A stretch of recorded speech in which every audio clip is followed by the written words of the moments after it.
വിശുദ്ധ ഔസേപ്പിയാവിന്റെ സ്വപ്നങ്ങളുടെ കാലിക പ്രസക്തി എന്ന വിഷയത്തെക്കുറിച്ച് ഏതാനും ചില ചിന്തകൾ പങ്കുവയ്ക്കാൻ ഞാൻ ആഗ്രഹിക്കുന്നു. മത്തായി 1:19. ജോസഫ് നീതിമാനാകിയാലും അവളെ അപമാനിതയാക്കാൻ, ഇഷ്ടപ്പെടാകിയാലും അവളെ രഹസ്യമായി ഉപേക്ഷിക്കാൻ തീരുമാനിച്ചു.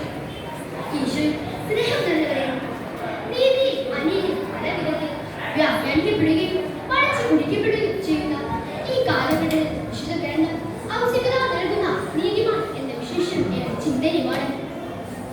കാലഘട്ടത്തിനൊത്ത് പുതുക്കപ്പെടുന്ന നിയമസംഹിതകളും കാഴ്ചപ്പാടുകളുമുള്ള ഒരു സമൂഹത്തിലാണ് നാം ജീവിക്കുന്നത്. എന്നാൽ വിശുദ്ധ ഗ്രന്ഥത്തെ നീതിമാനെ തിളക്കത്തിൽ ഇന്നും യാതൊരു മകനും എത്തിയിട്ടില്ല. എത്ര പ്രാവശ്യം ഇടത്തിൽ പരിശോധിച്ചാലും നീതിയുടെ മുഖം തെളിമയോട് നിറഞ്ഞു നിൽക്കുക തന്നെ ചെയ്യും. ബൈബിളിലെ ചുരുക്കം ചില വചനങ്ങളിൽ ഒളിഞ്ഞിരിക്കുന്നതാണ് ഔസേപ്പിതാവിന്റെ ജീവിതം. എന്നാൽ ആ ജീവിതത്തിലെ ഓരോ ഘട്ടത്തിലും ദൈവികമായ ദർശനങ്ങൾ സംഭവിക്കുന്നു. എങ്കിലും വിശുദ്ധനായി ജീവിച്ച ഒരു മരപ്പണിക്കാരൻ തനിക്ക് ലഭിച്ച ദൈവിക അനുഗ്രഹങ്ങൾക്ക് സ്വന്തം തെറ്റിദ്ധരിച്ച് അത് തന്നെയാണ് അദ്ദേഹത്തെ ഇത്രമേൽ ധന്യമാക്കി മാറ്റുന്നത്. ബൈബിളിൽ രണ്ടിടത്താണ് ഔസേപ്പിതാവിന് ലഭിച്ച സ്വപ്നങ്ങളെക്കുറിച്ച് സൂചന നൽകുന്നത്. ഒന്നാമത്തേത് പരിശുദ്ധ ഗർഭിണിയാകാനുള്ള അവസരത്തിലാണ്. രണ്ടാമത്തേതാകട്ടെ ഈശോ വധിക്കാൻ ഹെരോദോസ് കൽപ്പന നൽകിയപ്പോഴും.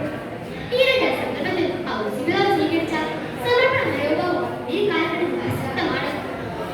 തലവനായും തന്റെ ജീവിതാർത്ഥങ്ങളെ നന്മയ്ക്കായി മാറ്റുമെന്ന ബോധ്യത്തിലാണ് ഔസേപ്പിതാവ് പോകുന്നത്.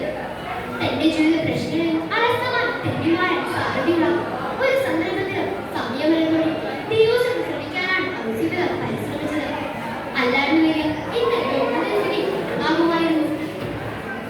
യഹൂദ നിയമപ്രകാരം കല്ലെറിഞ്ഞു കൊല്ലപ്പെടാൻ സാധ്യതയുള്ള ഒരു പെൺകുട്ടിയെ ഭാര്യയെ സ്വീകരിച്ച് അവളുടെ ശിശുവിനെ അതിന് പിതാവായി മാറി. ഈ തീരുമാനമെടുക്കാൻ അദ്ദേഹത്തെ പ്രേരിപ്പിച്ച ദൈവത്തിൽ മറ്റു രീതി നമ്മുടെ ഉള്ളിൽ മുഴങ്ങുന്നുണ്ട്. കാതോർത്ത് നോക്കിയാൽ മനസാക്ഷിയുടെ ആസനം നമുക്കും കേൾക്കാം. നന്മതിന്മകൾ തമ്മിലുള്ള വടംവലി, മറ്റുള്ളവർ എന്ത് ചിന്തിക്കും എന്ന് പറഞ്ഞ് തിന്മയുടെ വഴി പോകുന്നവരാണ് നാം ഓരോരുത്തരും. അവിടെ മനസാക്ഷി നൽകുന്ന ദൈവത്തിൽ ശ്രമിക്കാൻ നാം തയ്യാറാകണം. സുഹൃത്തുക്കളെ,